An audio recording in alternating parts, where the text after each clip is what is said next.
Ok, última clase del tema de evolución molecular. ¿De qué vamos a hablar? Vamos a hablar de lo que ya hablamos, vamos a hablar un poco de los papers que discutimos. En realidad yo no creo que es muy necesario, igual si es necesario vamos a tener una hora de preguntas donde lo podemos discutir, o si no en la reunión semanal. ¿Qué vamos a hacer? Vamos a integrar. Empezamos con una vista histórica en la primera clase. En la segunda clase tratamos de aproximar con evolución molecular, y los papers que tienen leído ya miraron algunas cosas que quizás aclaran un poco la dificultad donde estamos ahora en día. Entonces, en realidad hay varias razones por las cuales no podemos decir exactamente cómo funciona así. Tenemos dudas sobre cómo o hasta qué punto es importante la evolución neutral y dónde arranca la selección. Lo que sí debería ser claro es que más que nada, si trata de secuencias codificantes, es que las dos van de la mano, ¿sí? Entonces, necesitamos deriva para que podamos buscar un espacio de soluciones más grandes que nos da acceso a más posibles mutaciones positivas. Esas mutaciones positivas son posibles gracias a lo que antes eran mutaciones neutrales. Bueno, ese es el gran impacto que tiene el trabajo de Wagner. Tiene algunos papers más nuevos. Había uno o dos años pasados donde sigue trabajando en el tema y ya está uno o dos pasos más adelantado, pero no es tan importante. Hay varias cosas que yo creo que es importante que tenemos que explicar. Podemos que explicar, por ejemplo, acá le puse en el subtítulo, podemos explicar especiación. La respuesta directa es no exactamente, pero parece que todo apunta que sí, que es lógico que tenemos especiación. Acá otra vez un quote, este vez de un tal Darwin. These forms must still be only varieties. Y entonces él está pensando en las razas de perros, en las razas de palomas, etc. But we have only to suppose the steps of modification to be more numerous or greater in amount to convert these forms into species. Thus species are multiplied. Bueno, eso es lo que quiero ver un poco. Y vamos a ver otros problemas, otras cosas que son en realidad bastante difícil de explicar desde un punto de vista molecular. Tampoco lo podemos explicar desde un punto de vista de evolución, porque, bueno, muchas veces sencillamente están a un nivel jerárquico más bajo. Eso significa que está pasando a nivel de secuencia. Ok, bueno. Previously, evolución es la superposición de mutación y fijación. Fijación puede ser de selección natural y de deriva, y del trabajo de Wagner está claro que debería ser en general una combinación de deriva y selección natural. Según la hipótesis consensuada, la vida y todas sus formas evolucionaron de un solo replicador. Esta en realidad no la discutimos mucho. Yo supongo que es algo conocido, que viene del trabajo de Rachel Dawkins, del famoso libro Gen Egoísta, que dice en pocas palabras que hay el gen que es el replicador y que nosotros somos vehículos para sostener estos replicadores. Bueno, y esto va a tener sus consecuencias. La idea de que la evolución viene del replicador del gen no significa que no se puede estudiar evolución a otros niveles. Se puede hacer perfectamente, pero tiene algún límite, y ese creo que sí que hoy vamos a mirar. Bueno, una pregunta que a menudo me hace es que ¿cómo podemos explicar que la evolución resulta en complejidad? Bueno, a mí la tarea de explicar a ustedes que es algo más inherente. Bien. Ok, entonces quiero volver un poco a lo que súper importante en la evolución, ¿qué será la unidad de selección? Eso es independiente en dónde está funcionando en su forma directa el functional constraint. Ya sabemos que puede funcionar a nivel proteica, puede ser a nivel realmente de función, catálisis, puede ser algo estructural de la proteína, pero también puede ser en otras cosas. Puede ser, por ejemplo, desde las isogoras, que resulta en que tenemos una presión que podría ir en contra lo que está preferido para la proteína.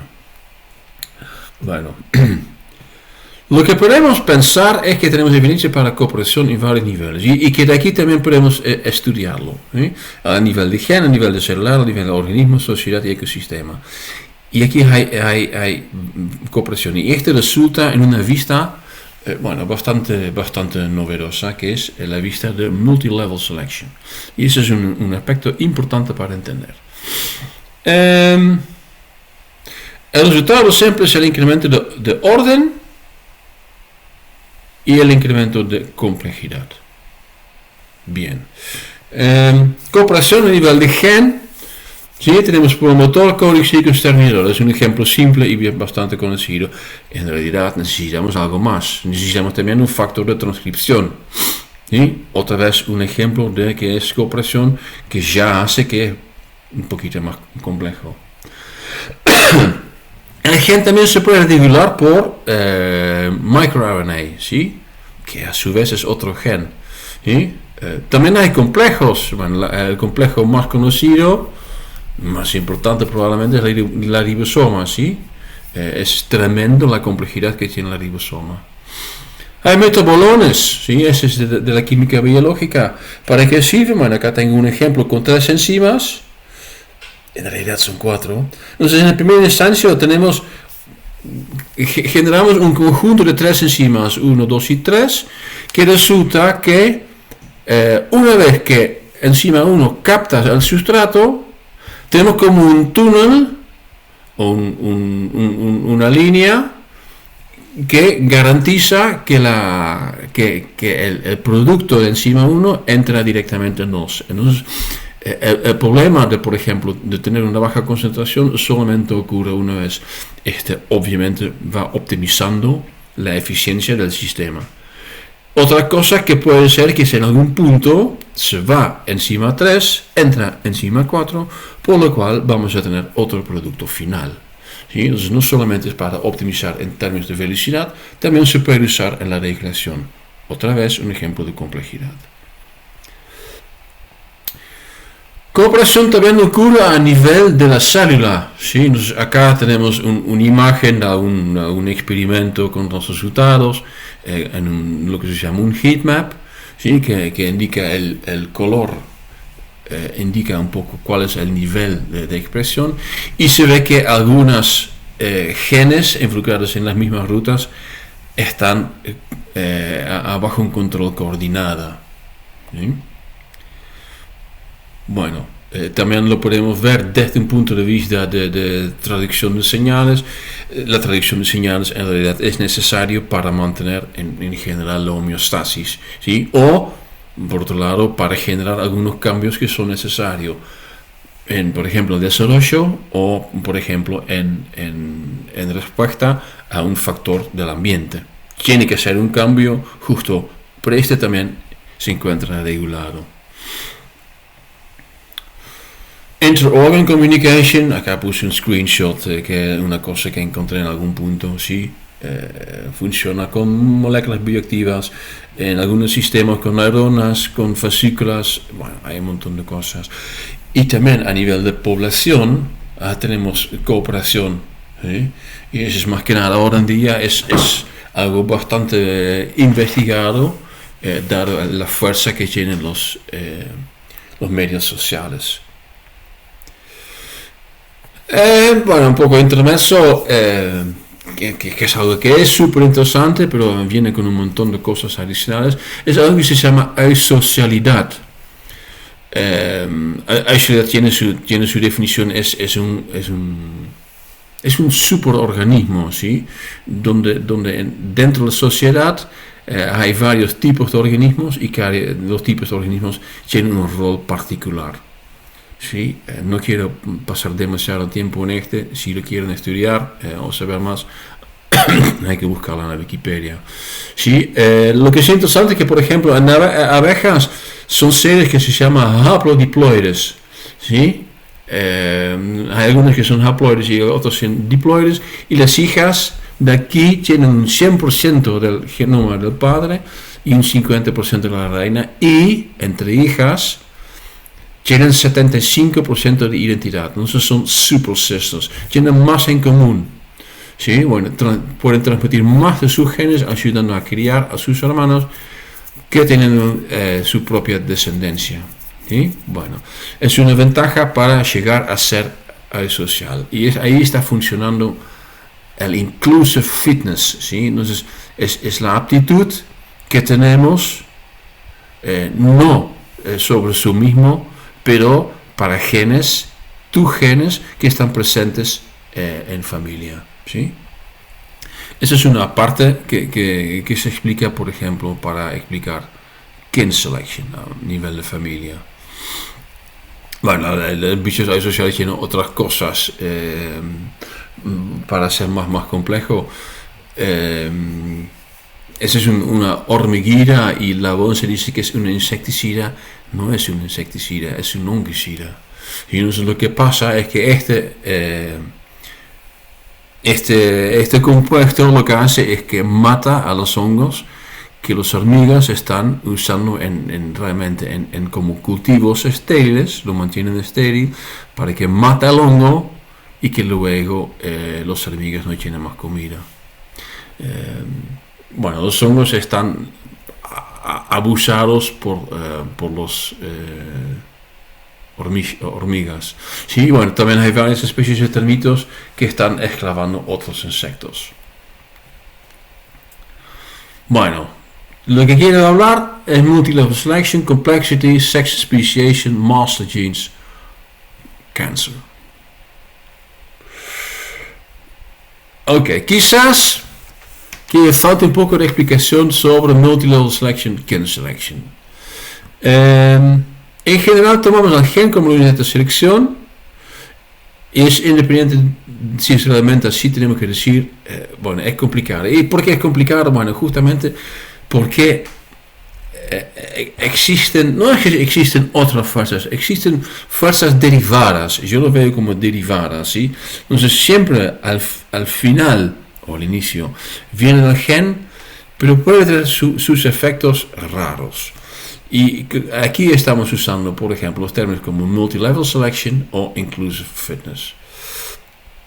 De la gen tenemos la célula, tenemos el organismo, familia, población, especie. Tenemos que explicar grupos que no se pueden poner en la misma línea. Entonces, podemos estudiar evolución a nivel de gen, a nivel de organismo, a nivel de familia, pero no a nivel de grupo. Eso es algo que no se puede. ¿Por qué? Porque no tiene una explicación normal. Si es de familia, eso funciona vía kin selection, vía la aptitud inclusiva. Yo voy a proteger a mi hija porque mi hija tiene una gran parte de mis genes, entonces si voy a proteger a mi hija, estoy protegiendo mis genes. Inclusive fitness. Tiene un costo, bueno, de aquí hay alguna relación de Hamilton. Creo que está puesto en otro diapo, si no lo vas a encontrar en el libro. Pero bueno, tenemos que explicar grupos, porque algo está pasando acá, ¿sí? Entonces, yo voy a ayudar a otro hombre que no es mi familia, entonces, ¿por qué lo voy a ayudar si no tiene ventaja para mí? Bueno, es un poquito más complicado. Bueno, ¿qué podemos decir? La aptitud personal es la cantidad de crías que un individuo engendra, independiente de quién los rescata, cría o apoye. Y la aptitud inclusiva, inclusive selection, es la cantidad de crías equivalentes que un individuo cría, rescata o atiende. Entonces, acá ya tenemos una explicación, cómo podemos explicar, por ejemplo, kin selection. Acá está, Hamilton's Rule, R de relación por B beneficio y C costo. Entonces, si la relación es grande, si multiplicamos por el beneficio, si ese está mayor que el costo, lo vamos a hacer. Si la relación es lejos, significa que R es pequeño, va a ser muy complicado. Debería ser un beneficio alto para que lo podamos aplicar. Es bastante sencillo. Pero hay algunas cosas que no se puede explicar, ¿sí? Por ejemplo, el cainismo, que viene de Abel y Cain, ¿sí? Que mata a su hermano.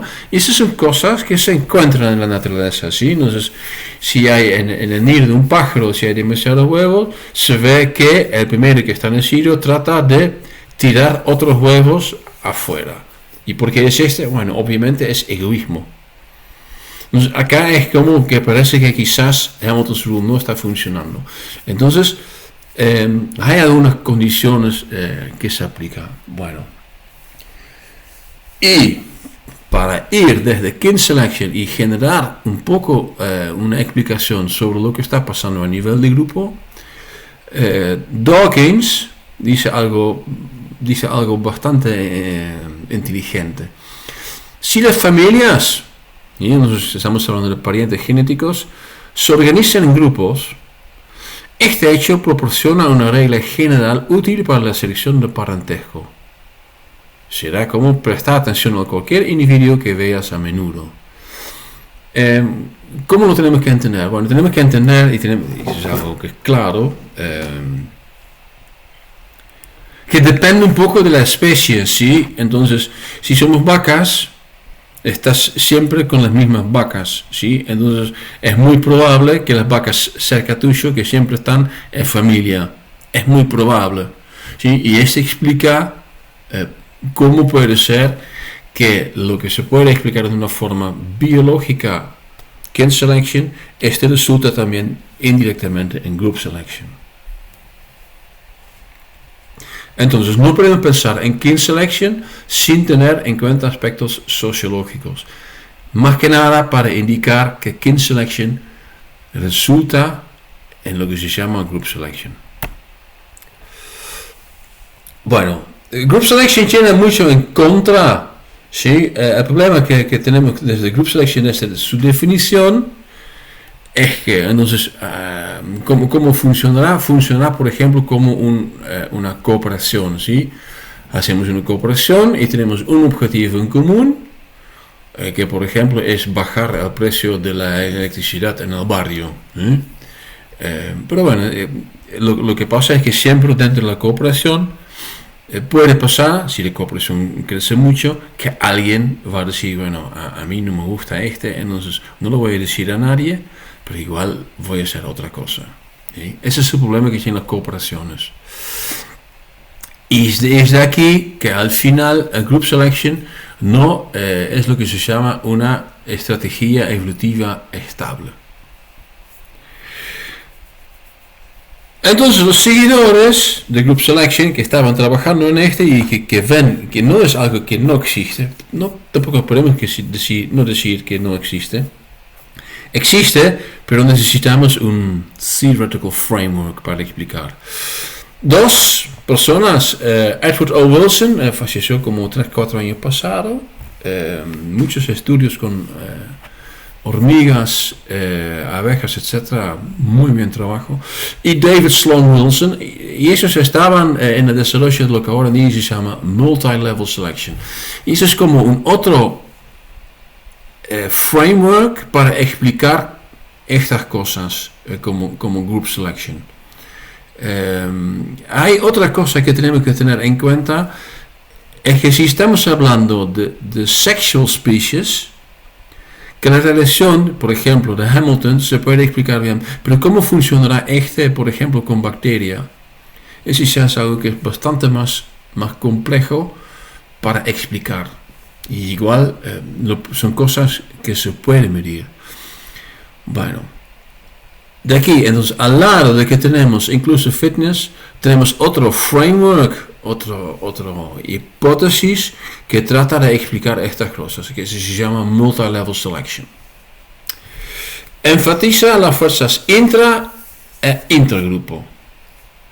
Y la idea es que con este será más fácil entender especies asexuales, que recién dijo que a veces son como más grupos, y comportamiento de animales que viven en grupos, como indicado por Dawkins.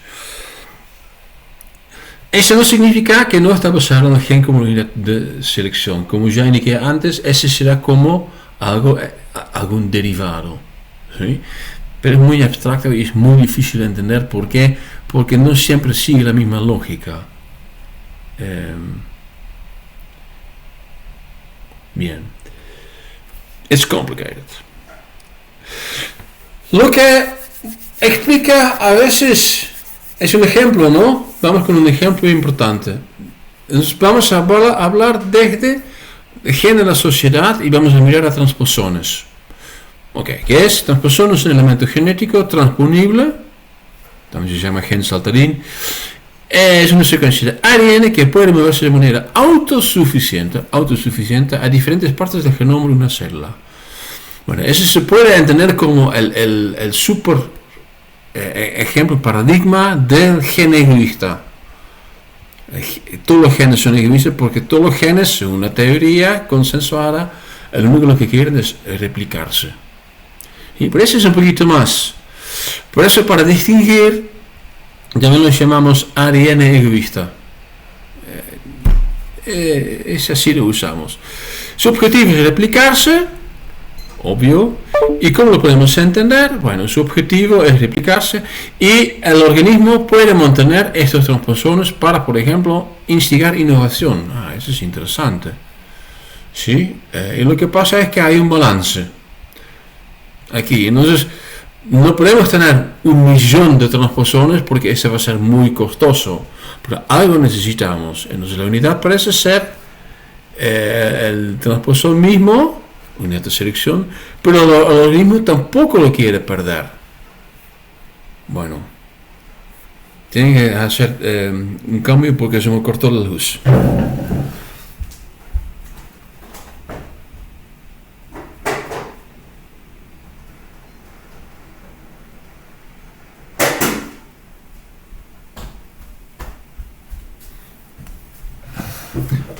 En todo el barrio. Entonces vamos a ver hasta qué puedo seguir. Bueno, lo que pasa acá es que tenemos una reina negra y con la reina negra tengo que seguir a la Wikipedia y darle que tenga un corte de luz. Es algo que no lo puedo hacer. Entonces lo que voy a hacer una pausa.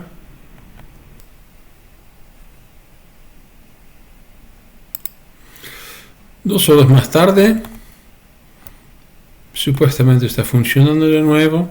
Entonces estamos con el ADN egoísta y había un link. Sí, la reina negra. Entonces lo que pasa, bueno, quizás que escucharon alguna vez de reina roja, pero también hay otro tema, modelo en la evolución, que se llama la reina negra. Y eso lo tengo que explicar que no es tan fácil.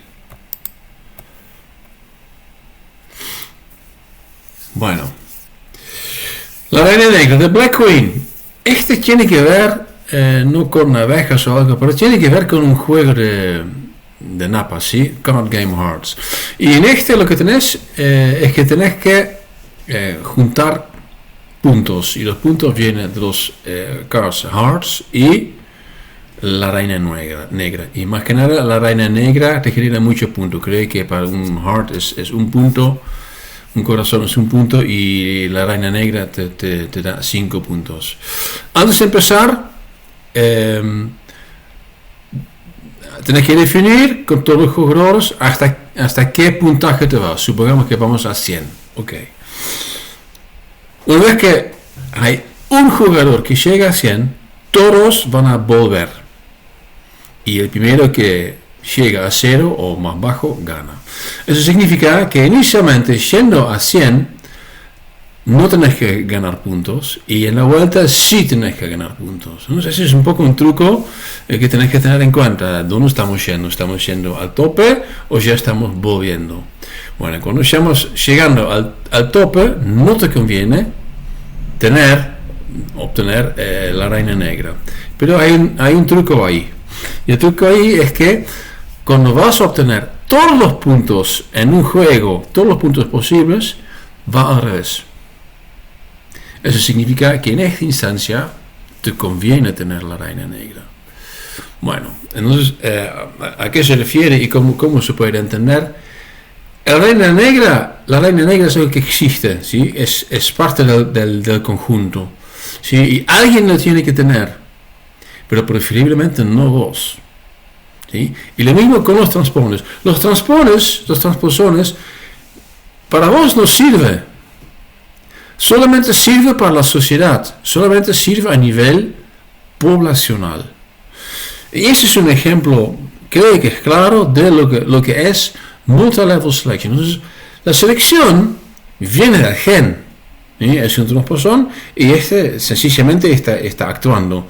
Y se genera una situación en la cual te da alguna desventaja. Bueno, puede ser un poquito de ventaja, pero más que nada esta ventaja está funcionando a nivel de población. ¿Por qué? Porque esa flexibilidad en el genoma es más que nada importante para la población sin sufrir tanto. Bueno, eso es lo que se llama la reina negra. Sí, el favor corresponde al transposón, el favor corresponde a la población o a la especie, pero no tanto al organismo. Multilevel selection, en este caso saltando un nivel. Bueno, en la evolución hay varios ejemplos que tienen una estructura parecida.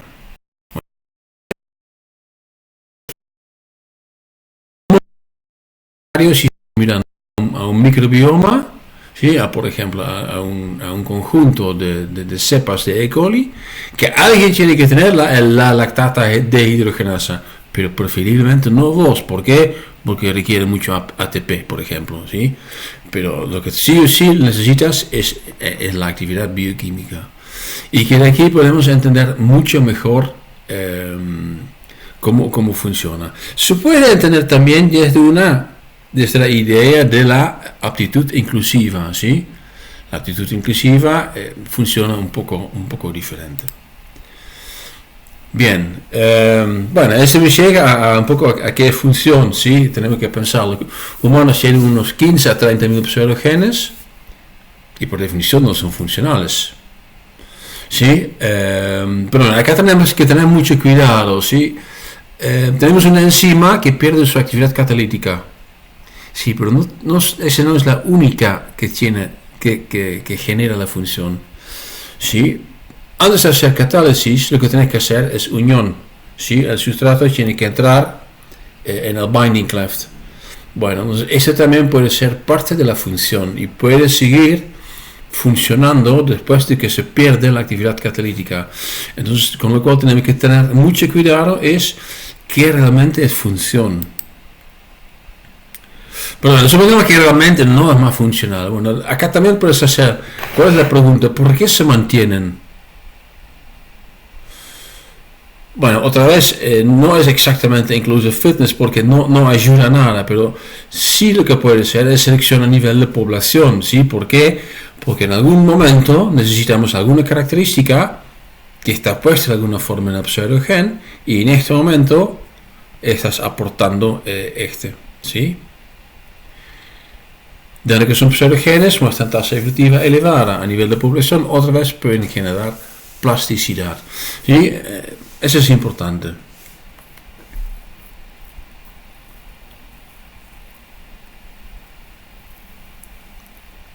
Bueno, aunque la obesidad genómica, eso es algo conocido, que hay muchas plantas y OMCs también son famosos.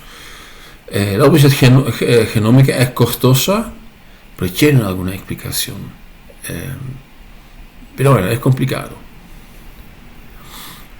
Bien, otra pregunta que hacen muchas veces. Evolución de complejidad. ¿El resultado o qué? La complejidad se puede entender como algo se pierde acá, una propiedad emergente de la evolución. Nosotros tenemos evolución y este sí o sí genera complejidad. Eso ya lo miramos. ¿Por qué? Porque es el resultado de cooperación. Te conviene cooperar como gen para que te vas a aumentar la probabilidad que te vas a replicar en la población. Pero ese tiene un lado oscuro. Sí, a veces es como no se puede entender cómo evolucionó. Y eso también es algo que es una característica de propiedad emergente, ¿sí? Entonces, muchas veces sabemos de dónde viene la propiedad, pero exactamente la relación entre los entidades que inducen y la propiedad, esta muchas veces no está claro. Y acá te pasa lo mismo, donde biólogos están siempre trabajando bajo, como es casi como la ley de la biología. Nothing in biology makes sense except in the light of evolution. Es una cita de Dobzhansky, uno de los biólogos evolutivos de la época de síntesis. Y es un desafío, ¿sí? Que obviamente a nosotros científicos nos encantan los desafíos, porque eso es lo que nos hace, that makes us tick, ¿sí? En la ciencia tratamos de siempre buscar la explicación. Bueno, por otro lado, y este va a un ejemplo, vamos a ver algunos más. Hay gente que lo pone como complejidad irreducible. Y eso es gente que viene del movimiento de creacionismo y perdón, ahora en día más se llama diseño inteligente. Dicen, bueno, este coso, por ejemplo, el ojo humano es tan complejo que no puede evolucionar. Este debería tener un diseño inteligente. Y a nosotros científicos, si sos creyente o no, eso es algo independiente, tenemos la tarea de tratar de explicar que sí podría ser por evolución. ¿Por qué? Porque evolución es como nuestra ley. O bueno, si querés mostrar que no funciona así. Hasta ahora siempre podemos explicar cómo funcionó. Bueno, eso significa que muchas veces la evidencia no es al agua. Bueno, vamos a ver un ejemplo que es interesante y es importante cuando vas a trabajar con secuencias, como lo vamos a hacer en este curso. El código genético, y puse como subtítulo Frozen Accident o código óptimo. Bueno, vamos a mirar el texto, teniendo en cuenta que a menudo cambios en una proteína son perjudiciales, más que beneficiosos, es así. El código genético debería reducir el impacto de los errores. ¿Sí? Porque si tienes una mutación y a menudo son perjudiciales, si genera muchos errores va a ser fatal. ¿Ok? Bueno, el patrón de degeneración, el código está degenerado, ¿por qué? Tenemos 64 mensajes con solamente 21 cosos, ¿sí? Está degenerada, que agrupa los codones para el mismo aminoácido, sin duda tiene este efecto. Donde se puede ver, por ejemplo, la leucina, CU, si tienes CU cualquiera, en la tercera posición, es leucina. Entonces, acá se puede mutar sin generar ningún conflicto. Entonces, es robusto. Entonces parece decir, bueno, el código es bastante óptimo. Bueno, esto obviamente tiene muchas más cosas, pero en general casi toda la evidencia apunta a que es bastante optimizado. Otro es, por ejemplo, que acá se encuentra en la segunda posición, son todos los residuos hidrofóbicos. ¿Sí? Es otra forma. Entonces, si vamos a tener una mutación en la primera posición, tampoco resulta necesariamente en un error. ¿Por qué? Porque estoy permutando un aminoácido hidrofóbico por otro aminoácido hidrofóbico. Bueno, entonces eso sugiere optimización y eso significa evolución. ¿Sí? Bueno, hay gente que creen que no, que creen que fue un frozen accident, fue sencillamente por chance. Y dice que bueno, si cambiamos la asignación de un codón, hacemos cambios en todas las proteínas que seguramente será fatal. Entonces, supongamos que tenemos 20 proteínas y en una proteína será interesante usar, por ejemplo, un aminoácido nuevo, selenocysteína, ¿sí? Que es uno de lo que realmente está ocurriendo. Sí, pero bueno, tenés que asignar un codón y en todos los otros 19 proteínas, seguramente también tenemos de esos codones, cambia ese también. Entonces, no solamente se mejora la función de la proteína del interés, cambia también las otras proteínas, y probablemente, dado que la gran cantidad de cambios son perjudiciales, tenemos que decir, esto no va. Bueno, yo creo que para las dos posiciones hay argumentos claramente a favor. Bueno, explicación 1, Frozen Action. Explicación 2, y eso es lo que voy a hablar ahora, es que había, y todavía hay, comunidades y evolución reticulada, y este combinado con un incremento de complejidad. Bueno, viene con varias evidencias y con varios detalles que pueden ser importantes. Bueno, primero, el código no es tan estático. El código como existe, ¿sí? Entonces no lo tenemos que ver como algo que es súper estático, en realidad es menos estático. Y este viene con lo que se llama wobbles y codon swapping. Y muchos de ustedes, aunque cursaron biología molecular, no saben qué es un wobble. Un wobble tiene que ver con pairing, ¿sí? Entonces acá tenemos una ARN de transferencia, acá tenemos el mensajero, sí, tenemos un codón y tenemos un anticodón. Y acá lo que se muestra es el normal pairing, G con C y A con U. Pero también existe el wobble pairing, y en el wobble pairing G no va con C, pero va con U, al costo de un puente de hidrógeno. Y entonces este es termodinámicamente menos estable, pero es estable. Bueno, este genera mucha más flexibilidad. Bueno, y eso explica que, por ejemplo, tenemos 61 codones que corresponden al aminoácido, 3 para stop, pero no tenemos 61 ARNT diferentes. Depende un poco del bicho, es bastante dinámica. Bueno, ¿qué es la hipótesis wobble? Que es de Crick. Explica gran parte de la degeneración del código en términos de consideraciones químicas sencillas. Un solo anticodón ARNT puede reconocer múltiples codones por apareamiento de bases no estándar. Bueno, supongamos que en algún momento un organismo no aplica más CUU, que ahora está puesto para la lysina. Entonces, estas 20 proteínas, ninguna tiene más CUU. Bueno, en este momento podemos introducir un ARNT nuevo y ampliar o cambiar el código. ¿Sí? Entonces, más que nada porque es regenerado, hay redundancia y podemos aprovechar de esta redundancia para ampliar el juego en nuestro alfabeto, y en que resulta en el aumento de otra vez la complejidad.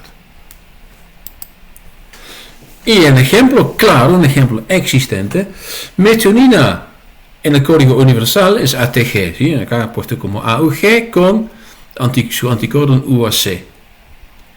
Pero en mitocondria de metazoa, ¿sí?, hay dos. No solamente tenemos ATG, también existe AUA. ¿Sí? Bueno, ¿para qué puede servir esto? Bueno, por ejemplo, ATG no solamente está codificando para un start codon, también está codificando por metionina. Y AUA solamente está codificando para metionina. Entonces, eso significa que estamos ampliando el código. El código tiene más mensajes. Bueno, hay muchos de estos. Bueno, acá hay un resumen de los más conocidos. ¿Sí? Bueno, estamos en la época en la cual estamos secuenciando cualquier cosa. Seguramente de todas esas cualquier cosas vamos a encontrar mucho más otros ejemplos. ¿Sí? Bueno, nuclear variants, mitochondrial variants. Bueno, es evidencia, realmente con esto lo mostramos. No, hay mucho más, tenemos que mostrar mucho más, y hay mucho más. Esa es una imagen que se queda en un paper que trata de explicar cuál es el agrupamiento o, por otra parte, el orden en el cual debería evolucionar el código. ¿Sí? Y ese tiene que ver con el metabolismo. ¿Sí? Algunos residuos requieren otro residuo para su biosíntesis. ¿Sí? Por ejemplo, nosotros humanos tenemos algunos que se llaman esenciales. ¿Por qué? Porque no somos capaces de generar estos aminoácidos Y estos aminoácidos vamos a sintetizar otros aminoácidos. ¿Sí? Por ejemplo, triptofán se hace desde fenilalanina, algo así. Eso sugiere que hay un cierto orden. Bueno, ese es un orden que muchas veces se puede identificar. Eso es un orden. También hay otras cosas que tienen que ver con agrupación. Otra evidencia, también es interesante, es una técnica que se llama CELEX y parece que esa técnica lo están usando para otras cosas también. Viene con aptámeros. ¿Sí? Y lo que hacen acá es, ¿qué es un aptámero? Un aptámero es una secuencia aleatoria. Pero tienen un tag al 5' y tienen un tag al 3'. Por lo cual se puede usar para PCR. ¿Sí? Bueno, entonces, ¿qué hacemos? Tenemos una gran mezcla de estos aptámeros y le vamos a incubar con un ligando. Bueno, en este caso, con lo cual lo estaban incubando era sencillamente, por ejemplo, con arginina. Identificaron que hay algunas secuencias dentro del aptámero que estaban seleccionando en gran favor arginina. Entonces, de alguna forma, tienen algo físico-químico que unen más que nada arginina. Eso significa que para empezar todo el proceso, estamos hablando de complejidad, la complejidad del código, no es necesario tener directamente una área de transferencia con alta especificidad. ¿Sí? Baja especificidad del aptámero ya aparentemente es suficiente. Bueno, este no es solamente importante para que podamos entender que realmente el código genético evolucionó, es una de las evidencias, también es una línea técnica para mostrar.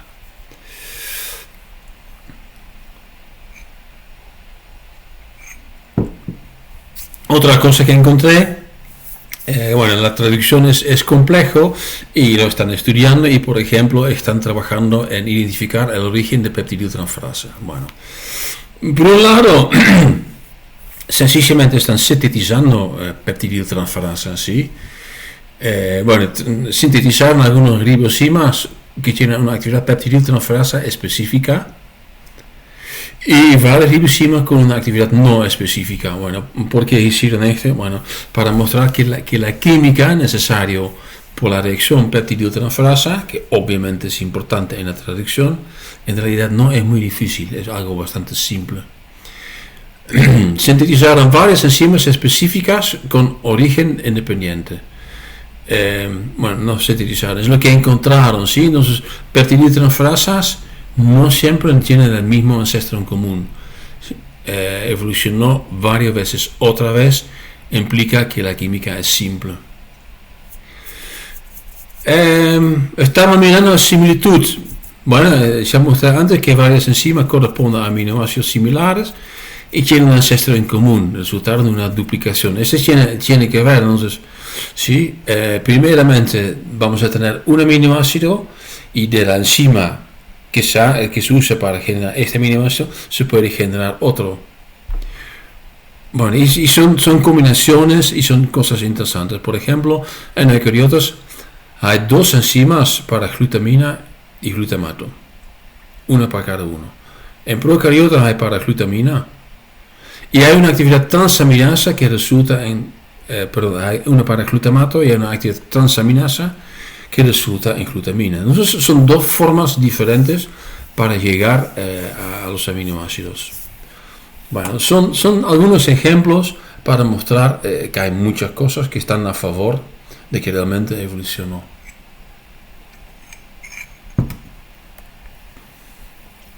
Bueno, ahí vamos a algo importante. Es importante para explicar que el código evolucionó, pero también es importante entender qué es, porque evolución reticular tiene mucho interés.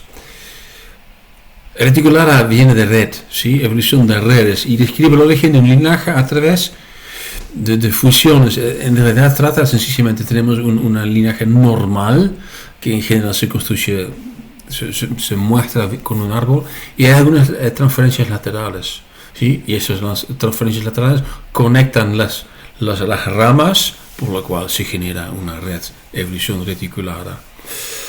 Bueno, hay amplia evidencia por esta transferencia lateral en procariotas, ¿sí? A veces parece como, bueno, una transferencia lateral es algo que no ocurre mucho. Tenemos la idea de que ocurre mucho, pero no siempre es exitosa. Si es exitosa, significa que la transferencia lateral aportó a la aptitud del organismo recipiente. Eso significa que a menudo no lo detectamos. Ahora en día, con todas las secuencias genómicas, sí detectamos muchas más cosas. Bueno, hay muchas evidencias apuntando a una situación donde la transferencia lateral es un requisito para mantener la varianza en procariota. Ya la mencioné, esos son los estudios en microbioma. Tenemos un microbioma con E. coli solo, y no todos los coles tienen lactato de hidrogenasa. ¿Por qué? Porque no es necesario. Lo que necesitamos es esta actividad dentro de este microbioma. Pero en algún punto, realmente es importante para decir, bueno, en lugar de transferir solamente el producto, o quizás también la enzima, también podemos transferir el ARN y podemos transferir el gen. Bueno, ¿hay evidencia para esto? Sí, hay mucha evidencia porque existen sistemas para transferencia en una forma activa. Sí, la más conocida, creo que hay más, se llama conjugación. ¿Sí? Bueno, y aquí en estas divisiones de microbiomas hay énfasis en comunidad y en hábitat. ¿Sí? A microbiome is a community of microorganisms that can usually be found living together in any given habitat. Y acá funciona, acá tenemos un donor, un recipiente, hay una transferencia, viene con plásmidos, con algunas estructuras. No es el tema de esta clase, pero bueno, creo que alguna vez ya lo escucharon. Hay dos formas en lo que puede ocurrir. Viven y comparten el mismo hábitat, significa que están usando sus productos, el producto de lactato de hidrogenasa, o forman hábitat, es decir, un superorganismo. ¿Sí? Será parecido a lo que tienen las abejas, que es un organismo asocial, que esta definición no va para bacteria, pero sí es parecido a un superorganismo, que significa que realmente tenemos mucha transferencia. Bueno, un paso más, es decir, bueno, ¿por qué no compartir un código? Bueno, ahora estamos pensando en nuestra vista que tenemos todo el mismo código, pero supongamos que había un sistema, una comunidad mucho más simple, y si es mucho más simple, estás dependiendo mucho más de tus compañeros en el microbioma. Bueno, inicialmente, si tienes un origen un poco diferente, puede ser que tengas un código diferente. Bueno, en algún punto también lo que se puede hacer es compartir el mismo código. Y cuando vos estás compartiendo el mismo código, lo que puedes hacer es compartir con otro microbioma que tiene otro código. Y ahora estamos haciendo ¿qué? Estamos haciendo competición. ¿Por qué? Por el código. ¿Cuál será el código más eficiente? Y este código va a ganar. Y esto explica, aunque no tenemos la evidencia, porque es algo que ha ocurrido billones de años pasados, eso sí puede explicar perfectamente por qué ahora en día parece que tenemos un código óptimo. ¿Sí? Comunidades con código compartido. El origen antes del latest Universal Common Ancestor seguramente era simple. Conviene cooperar, más que nada en condiciones duras. Supongamos que desde un solo origen evolucionaron variantes. Esas variantes compartieron y quizás compartieron o unificaron. Bueno, acá está puesta en tres formas que pueden pensar cómo funcionó, donde obviamente acá es la favorecida, la reticulada. ¿Funcionó así? Bueno, toda la evidencia que tenemos están, ¿sí? Entonces,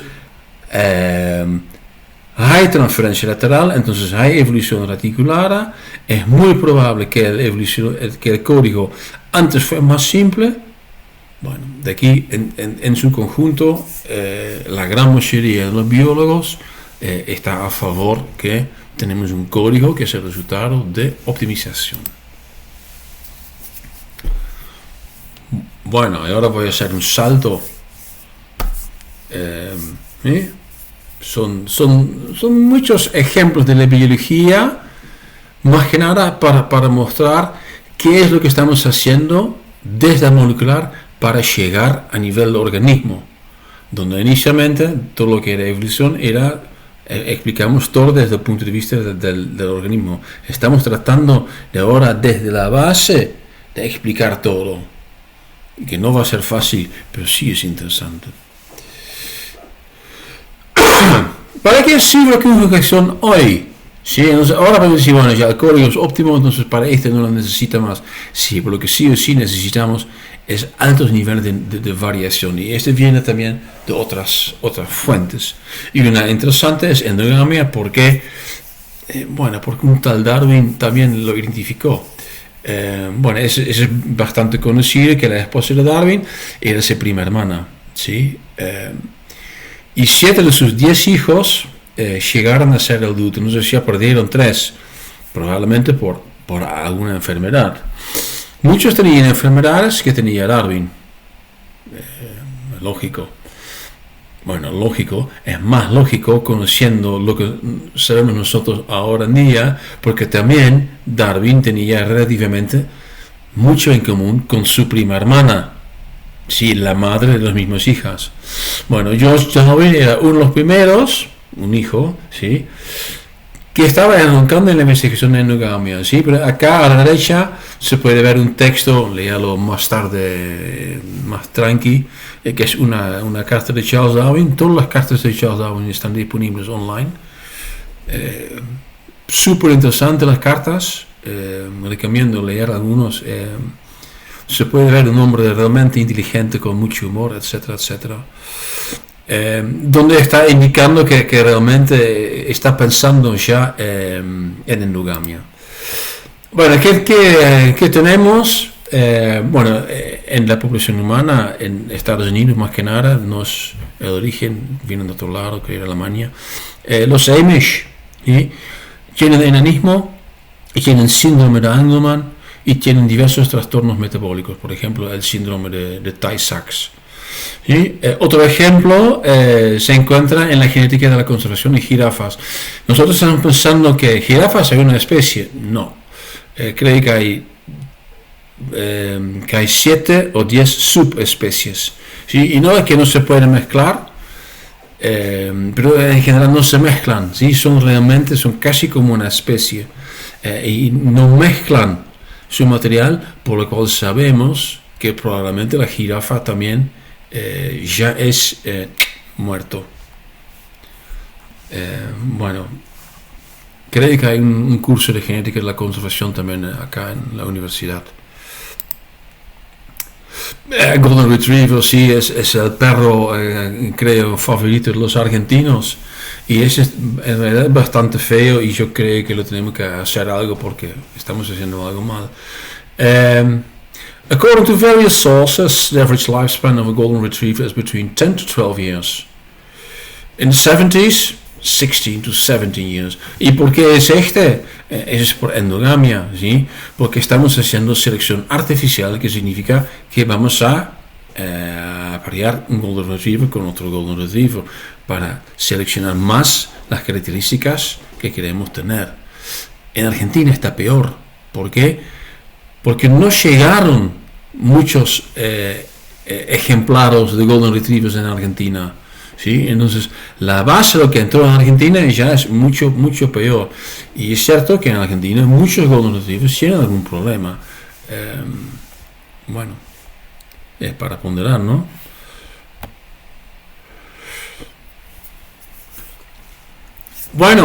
¿Qué ventajas hay en tener sexo? ¿Sí? Porque sexo es el sistema para mantener alta variación. La pregunta es cómo evolucionó. ¿Sí? Estamos haciendo detective, necesitamos un motivo. ¿Sí? ¿Por qué? Porque el sexo es muy costoso. Entonces no te vas a hacer sexo si solamente tiene un costo. Debería tener algún beneficio. Combina mutaciones beneficiosas más rápidas, las malas no. porque van en contra. ¿Sí? Acá tenemos una simple imagen. En sexual, empezamos con un bicho AB, ¿sí? Y luego vamos a tener un bicho que es A menor y B mayor, y tenemos otro bicho que es A mayor, B menor. Si esos se van a parear, vamos a tener rápidamente A mayor, B mayor. Y en este caso, mayor significa mejor aptitud, donde en asexual lo que necesitamos son las dos mutaciones en un linaje. ¿Sí? Otra es la complementación diploide versus haploide, y esa va en contra las mutaciones desventajosas, no directamente es fatal. Otro, lo que podemos hablar ahora en día en retrospecto, a menudo depende de una línea germinal, entonces no tenemos que mantener todo el material genético en la misma calidad. Entonces el DNA repair está más que nada usado en el sistema donde hay meiosis. ¿Sí?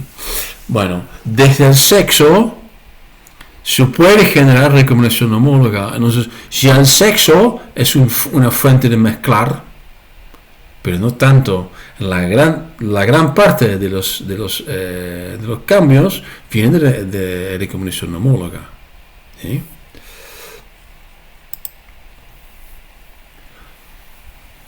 Bueno, ¿qué otras ventajas hay? Acá vamos a la Red Queen Hypothesis. Sí, que es bastante conocido. Bueno, un cambio en un ambiente requiere una adaptación. ¿Sí? Si vamos a mirar a parásitos y sus hospedadores, y tenemos un alelo P mayor y P menor, que son dos habilidades parasíticas, y tenemos los alelos H mayor y H menor, que son dos resistencias. Si aumenta P mayor, tiene que aumentar H mayor. Eso resulta en una ventaja heterocigota. Bueno, los huéspedes sexuales están continuamente corriendo, adaptándose, para permanecer en un lugar y resistir a los parásitos. Y ese es el Red Queen de Alice in Wonderland. ¿Sí? Bueno, ¿cómo funciona? Unos patógenos tienen lo que se llama efectores, ¿sí? Que son factores que tratan de ingresar de alguna forma en el hospedador y que de aquí, por ejemplo, frenar el sistema de defensa. Bueno, en el momento que el hospedador es capaz de detectar ese efector directamente, va a decir, bueno, estoy bajo ataque y voy a tener algunas respuestas dedicadas, por lo cual directamente pierde esta ventaja y tiene que generar otro efector, etcétera, etcétera, etcétera. Bueno, esta dinámica requiere sexo. No necesariamente sexo, requiere un alto nivel de variabilidad, de recombinación, etcétera, etcétera. Desventajas, doble costo, ¿sí?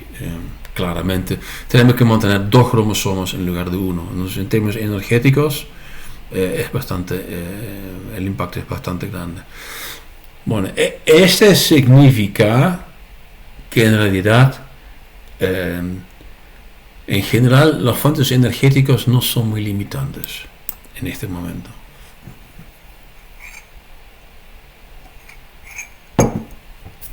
Desventajas. Hay desventajas, obvio, no es tan simple.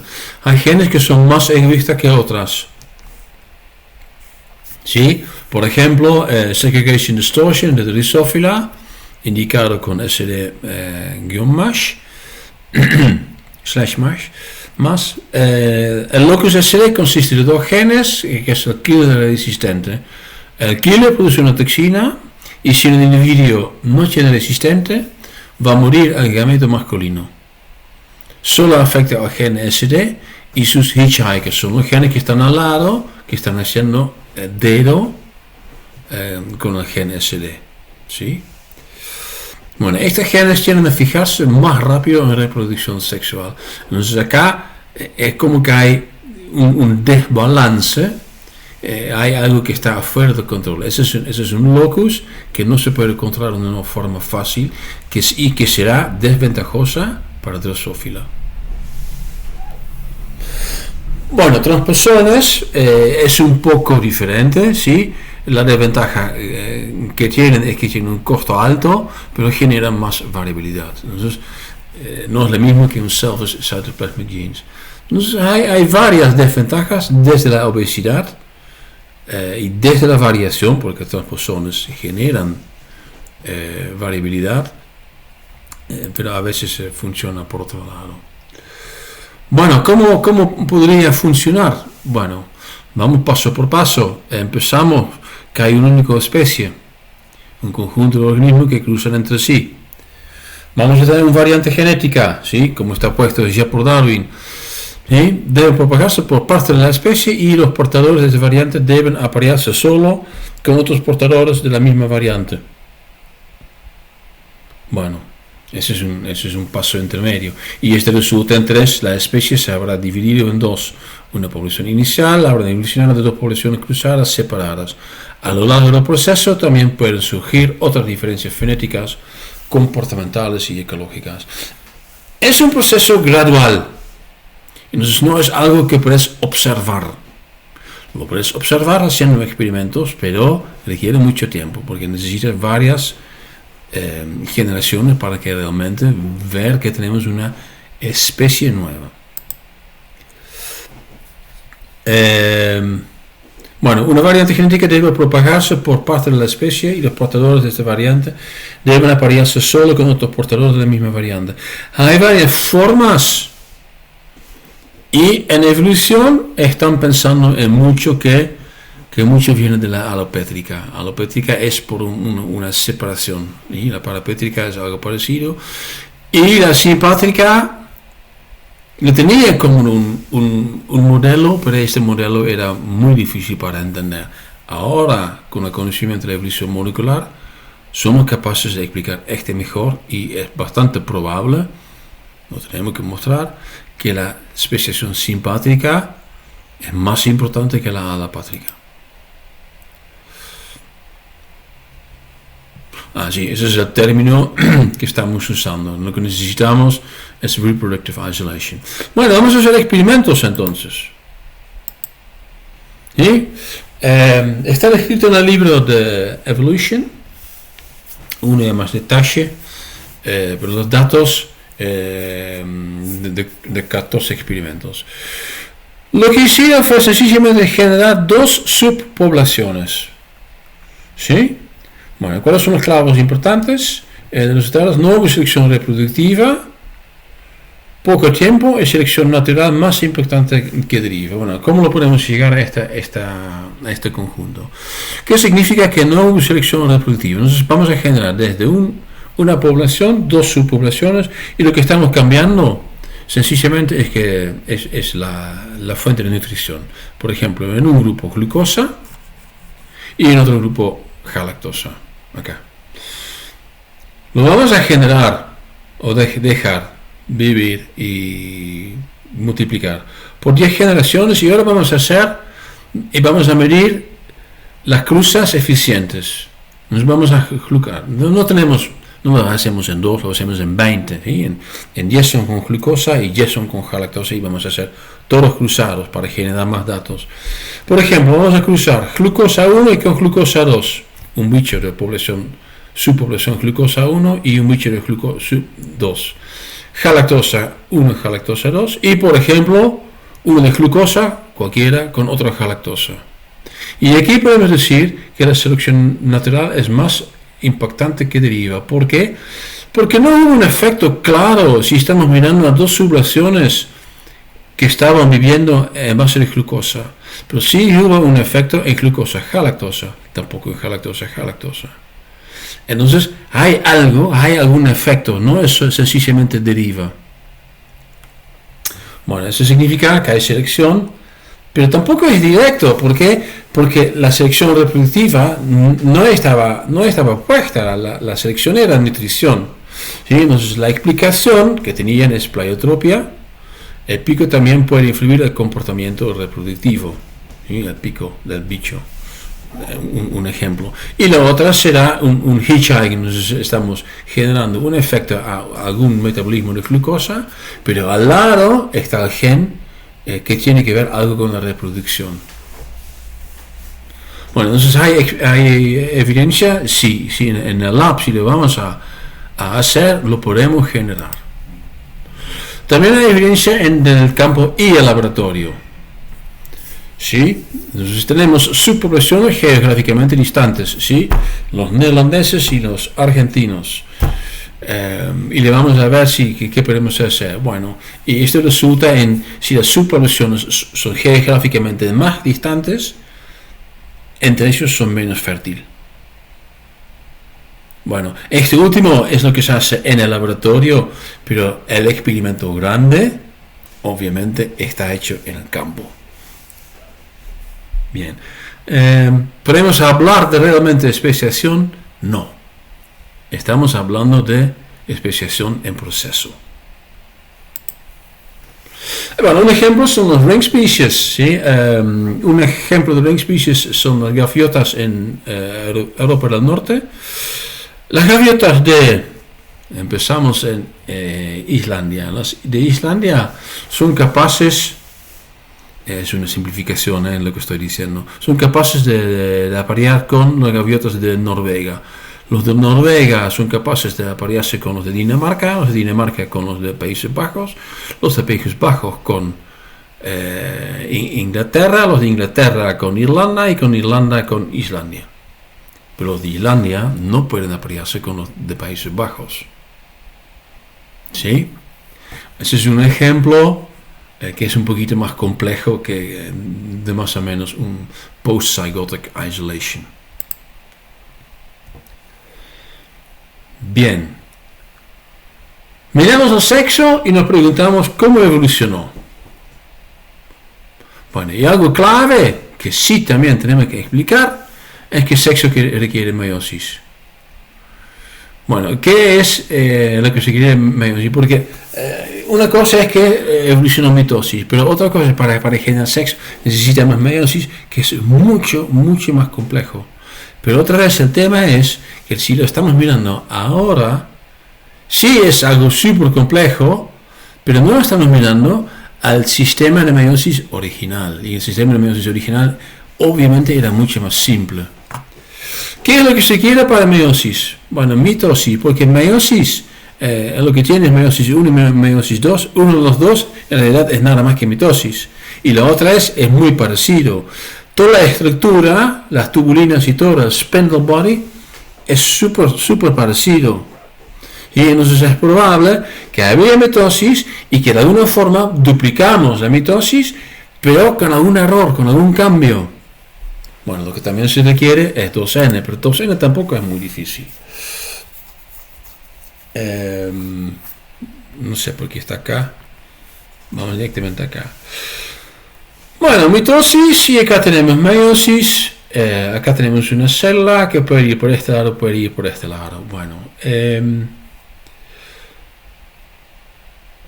otra diferencia es que se requiere 2 divisiones celulares de meiosis, es decir, para que tenemos meiosis eficiente. Hay varias formas de cariotipis que son fatales, pero no todos. Dado que meiosis evolucionó en un sistema con pocas cromosomas, no era necesario ya tener este, ¿sí? Entonces, una parte de la meiosis es que tenemos que aparear los cromosomas homólogos, pero este no era necesario para evolucionar meiosis. Inicialmente es solamente un cromosoma, ¿sí? Y no tenés que aparear nada, es sencillamente duplicar y separar. Meiosis consiste en meiosis 1, separación de cromosomas homólogos, y meiosis 2, separación de cromatidas, básicamente mitosis. Pero también podemos decir, bueno, lo que ocurre es no una mitosis, pero sí una duplicación del genoma. ¿Sí? Y vamos a tener mitosis, pero solamente en la parte donde se separa. En lo que tenemos acá, en realidad es 2N. ¿Sí? Entonces tenemos 2 medio cromosomas, pero estos, en el S-phase, otra vez lo vamos a duplicar, por lo cual vamos a tener 2 cromosomas enteras. Eso significa, si vamos a tener una mitosis sin división celular, vamos a tener una célula que tiene la doble cantidad de cromosomas, no va por acá, pero va directamente por acá. ¿Sí? Bueno, esa será la explicación de cómo evolucionó meiosis. Luego pasaron muchas más cosas. La maquinaria utilizada para identificar secuencias homólogas durante la reaparición del ARN podría haberse adaptado para reconocer y alinear cromosomas homólogas durante la meiosis. Y ahora sí creo que entra mejor y entró el DNA repair, ¿sí? Porque ahora estamos en una situación que tenemos diploide. ¿Cuál es la gran ventaja de tener? Bueno, tenés dos copias, ¿sí? Tenemos redundancia, ¿sí? Bueno, ese también es un diapo importante, sencillamente está mal puesto. Entonces tenemos meiosis, vamos a tener más cromosomas, vamos a tener apareamiento, vamos a tener recombinación. ¿Por qué es todo muy importante? ¿Sí? La recombinación lo que hace funcionar el sexo, pero no es un enriquecimiento. Ventaja adicional, bueno, alta variación de nuevo. ¿Qué evidencia hay? Bueno, por ejemplo, en hongos hay varias especies de hongos que pueden ser homo y heterotálico. Significa que hay hongos que pueden tener sexo con su mismo y también con el otro sexo. Entonces en hongos a veces también hay dos sexos y pueden tener sexo con el mismo y pueden tener sexo con el sexo opuesto. También en hongos hay varios que pueden reproducirse ambos en una forma sexual y también asexual. ¿Sí? Bueno, en la parte asexual hay algo parecido que sexo. Se llaman Vegetative Compatibility Groups. Entonces si hay una hífen de un Compatibility Group 1 y otro hífen de Compatibility Group 2, esos no pueden fusionar, no son compatibles, donde otros sí pueden fusionar y que de aquí también mezclar de una forma menos eficiente su ARN. Se van a mezclar los cromosomas, pero no por recombinación. ¿Por qué? Porque no tienen sexo, es vegetativo.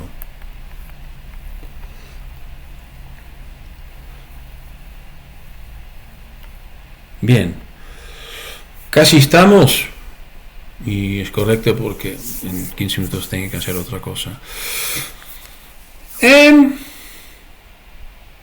Esta foto abajo de mi cabeza es de Stephen Jay Gould. Seguramente que algunos de ustedes lo conocen por nombre. Paleontólogo más que nada, geólogo, y desde esta también biólogo evolutivo, y también estaba muy importante como historiador de la ciencia. Uno de los más influyentes y de excelencia, un tipo muy serio, tipo muy importante en la divulgación de la ciencia. Y estaba justamente en la época que había desde los fanáticos religiosos mucho movimiento desde el creacionismo, y encontraron un problema en el récord de fósiles, y este es algo que es existente y sabemos que sencillamente es incompleto. Bueno, primeramente de los geólogos venían argumentos, sí, pero algunos están en alguna condición donde se pudren mucho más rápido, entonces depende mucho en qué tipo de material están puestos los fósiles. Pero esta en realidad nunca fue suficiente para realmente decir, bueno, sí, podemos explicar perfectamente los huecos, ¿sí?, en el récord de fósiles. Entonces, en algún punto, Stephen Jay Gould, en conjunto con Niles Eldredge, puso una teoría nueva que se llama Punctuated Equilibria. Y acá el título, An Alternative to Phyletic Gradualism. Entonces, si estamos pensando en evolución es un proceso gradual. ¿Sí? Y aquí está el problema. Entonces, si estamos gradual desde un bicho al otro, la expectativa es que vamos a encontrar todas las diferencias, pero lo que encontramos es acá tenemos un bicho y acá tenemos otro bicho que está re diferente, y hay este hueco, en este hueco donde está mi cabeza. ¿Sí? Bueno, ¿qué significa? Bueno, la evolución, según esta teoría, se caracteriza por largos periodos de estabilidad evolutiva, gradual, poco cambio, raramente interrumpidos por periodos rápidos de especiación ramificada. Bueno, este sí puede explicar perfectamente las faltas en el récord de fósiles, pero tiene un problema. ¿Y cuál es el problema? El problema es lo que se llama un deus ex machina. No es una evidencia completa, es sencillamente, bueno, si pongo lo tengo explicado, pero el problema es que no puso una explicación por qué estos largos periodos de estabilidad evolutiva se encuentran interrumpidos por periodos rápidos de especiación ramificada. Eso es lo que faltaba. Bueno, y esto último es lo que viene de la gran cantidad de secuencias, el conocimiento que tenemos en biología molecular, dedicada más que nada a lo que se llama Evo-Devo. Y tiene que ver con el gen maestro. ¿Y qué es el gen maestro? Bueno, hay algunos genes que son reguladores y que regulan, por ejemplo, 5 enzimas que están en la misma ruta metabólica. Sí, pero este gen regulador también está regulado por otro. Y este otro también está regulado por otra. Bueno, ¿cuál es el gen maestro? Es el gen que está arriba, que está... Es un titeretero, ¿sí? Titeretero de regulación genética. Entonces acá abajo de esta mano hay como 5 más de estos, abajo 1, 2, 3, 4, 5. Hay otros 5 de estos, etcétera, etcétera. Y cada vez vamos a tener una complejidad más grande. Así funciona más o menos. Bueno, ¿cuál es la idea que explica la teoría de Gould y Eldridge? Muchas mutaciones no generan mucho cambio. No sé si tengo una mutación en la lactata de deshidrogenasa, va a ser un poquito más eficiente o menos eficiente, pero no necesariamente que se muere o que va a tener ojos, ¿sí?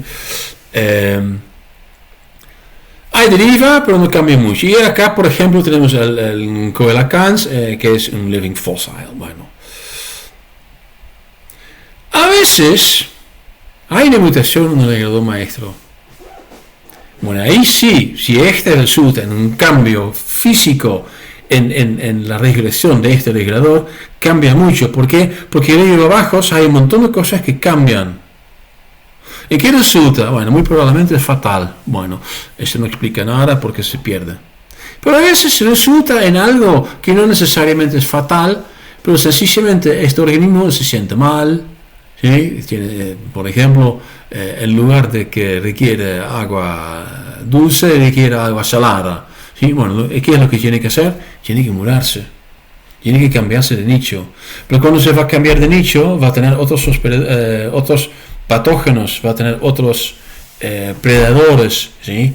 Entonces eso significa, en términos grosos, que requiere esta mutación que no le da bien, requiere recompensaciones que puede resultar, bueno, en otro bicho, ¿sí? En un aislamiento reproductivo, exaptación, plasticidad, trombosomas, pseudogenes, todo esto ayuda a este proceso. Bueno, entonces ahora podemos entender mucho mejor lo que se llama especiación simpátrica. Aunque no lo hemos mostrado, es sencillamente filosofando. Bueno, y con esto voy a cerrar, creo que es la última, me perdí los números. Evolución de cáncer. Indiqué en algún punto que cáncer en realidad no es evolución, porque en general resulta en la muerte y no resulta en otra generación, ¿sí? Pero el proceso de cáncer sí es un proceso que se puede describir perfectamente con evolución. Eso significa que en el conocimiento de evolución molecular también es clave para entender el cáncer. Es solamente uno para mostrar para qué sirve tener conocimiento de la evolución molecular. Ahí estamos. Bueno, entonces fue una clase medio rara, así muchos ejemplos. No nos va a un punto muy particular. La razón por la que lo tengo incluido es que me gustaría mostrar que estamos realmente con los estudios de evolución molecular en conjunto con biología molecular, química biológica y todas esas cosas. Estamos tratando de generar una hipótesis, una teoría que explica, por ejemplo, la especiación, ¿sí? Y muchas cosas ya somos capaces de explicar, otras todavía no, pero bueno, por eso necesitamos también a ustedes. Bueno, esto es todo para esta clase. Ustedes tienen leído, si todo está bien, los dos papers que venía con algunas preguntas en la guía.